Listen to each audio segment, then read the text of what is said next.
dubbachuudhaafis hin deenye garuu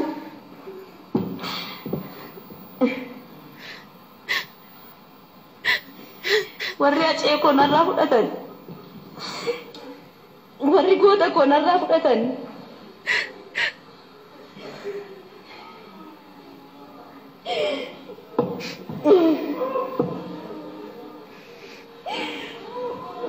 warri harka duwwaan hambisanii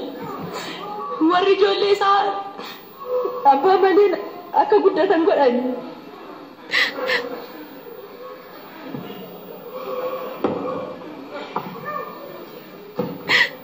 akka murtii akka isaaniifis duuti